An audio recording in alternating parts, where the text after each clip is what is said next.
এয়া জাগুনৰ পৰা অৰুণাচল জয়ৰামপুৰলৈ যোৱা ৰাস্তা।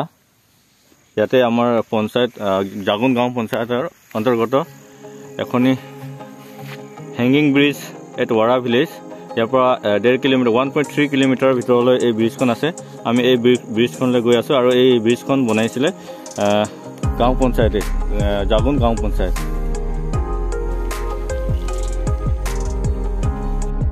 আমি আপোনাক যিহেতু কৈছিলোঁ ৱাৰা ব্ৰিজ বুলি, তো ৱাৰা ব্ৰিজ আমি এনেকৈ আহিলোঁ, অফ ৰোডিং কৰি আহিলোঁ। অলপ ভিতৰত আছে। তাৰপিছত ব্ৰিজত উঠাৰ আগতে এইখিনি প্ৰথমে জাননী ইয়াত কিবা দিয়া আছে। ইয়াৰ দ্বাৰাসমূহ ৰাইজৰ জ্ঞাততে জনোৱা যায় যে এই ওলমা দলঙৰ ভাৰসাম্যতাৰ প্ৰতি লক্ষ্য ৰাখি 5 জনতকৈ অধিক ব্যক্তি আৰু 2 চকীয়া বাহনত 2 জন অহা যোৱা নিষেধ কৰা হৈছে। গতিকে এই আইন উলংঘা কৰিলে ভৱিষ্যতে দুৰ্ঘটনাগ্ৰস্ত হ'লে নিজেই জগৰীয়া হ'ব। তাৰ বাবে বিভাগীয় কৰ্তৃপক্ষ দায়ী নহয়। নিৰ্দেশৰ মৰ্মে জাগুন গাঁও পঞ্চায়ত বুলি লিখা আছে। হিন্দীটো একেটাই লিখা আছে। তো যিহেতু আপোনালোকে গম পাইছে জাগুন গাঁও পঞ্চায়তৰ দ্বাৰা এই ব্ৰিজখন ইমপ্লিমেণ্টেশ্যন কৰা হৈছে আৰু ব্ৰিজখনৰ এষ্টিমেটেড কষ্ট আমি দেখিলোঁ বৰ্ডত 40 লাখ টকা আছে।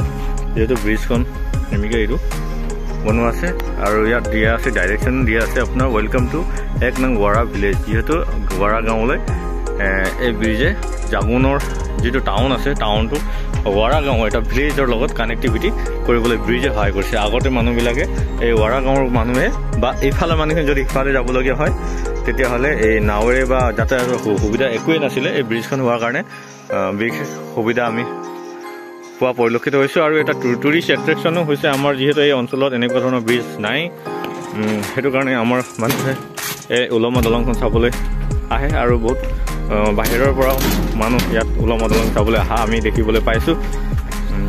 ব্ৰিজখন এনেকুৱাই, এই ব্ৰিজখন আপোনালোকক দেখাই দি আছোঁ।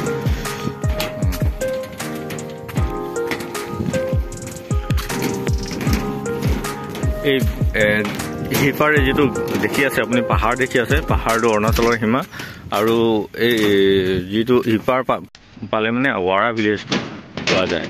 আৰু এইখন চক তিৰাপ নদী,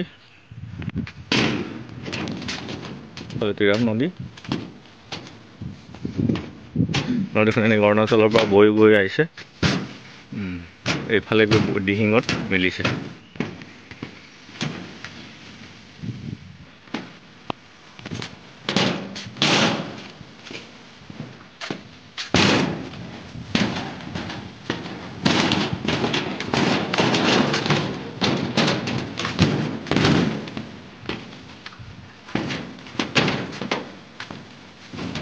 আপোনালোকে যদি এই ভিডিঅ'টো চাই আছে ইয়ালৈ নিশ্চয় আহিব।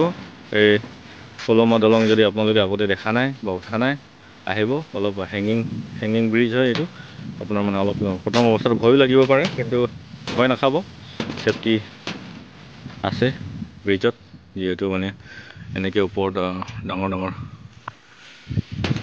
ওলমাই থৈছে।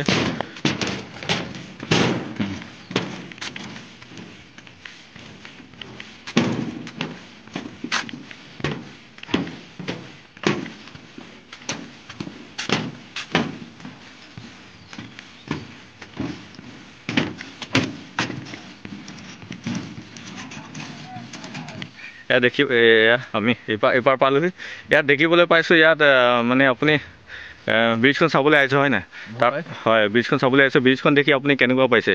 আপুনি যিহেতু টুৰিষ্ট হয় এজন, তো আপুনি বাহিৰৰ পৰা আহিছে, তেতিয়া আপুনি ব্ৰিজখন চাই কেনেকুৱা পাইছে? নমস্কাৰ। এইটো ব্ৰিজখন মই হিন্দীত কথা পাতি হ'ব। ये ब्रिज मैंने देखा यहाँ पे जो आ रहा था, ये वाला जो ब्रिज है बाकी कमाल के ब्रिज है, एक्स्ट्रा ऑर्डिनरी ब्रिज माना जाता है, इसको थोड़ा सा ऑर्डनेस माना जाता है। इस ब्रिज का वजह से मेरे हिसाब से इधर का रहने वाले लोग को भी लिए काफी आसान महसूस हो रहा होगा मेरे हिसाब से। ये ब्रिज का खासियत बात हमको ये लगा जी थोड़ा सा इस ब्रिज में हम थोड़ा सा इसमें प्रॉब्लम भी है मेरे हिसाब से जी। थोड़ा सा नैरो हुआ है ये ब्रिज जी। इधर के मेरे के उधर होता था ब्रिज के उसको कमेंट के तौर पे, लेकिन पॉपुलेशन और जनता के लिए और आपका राइज के लिए एक बेहतरीन मिसाल मानी जाती है।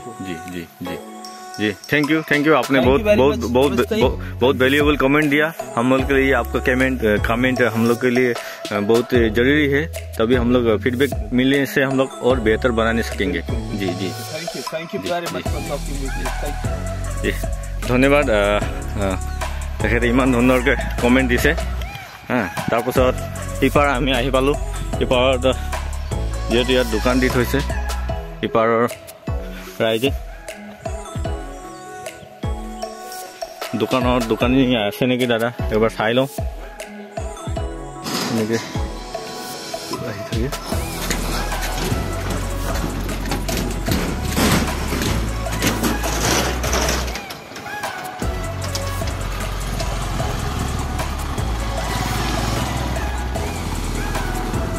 जा रहा तो निकले मत।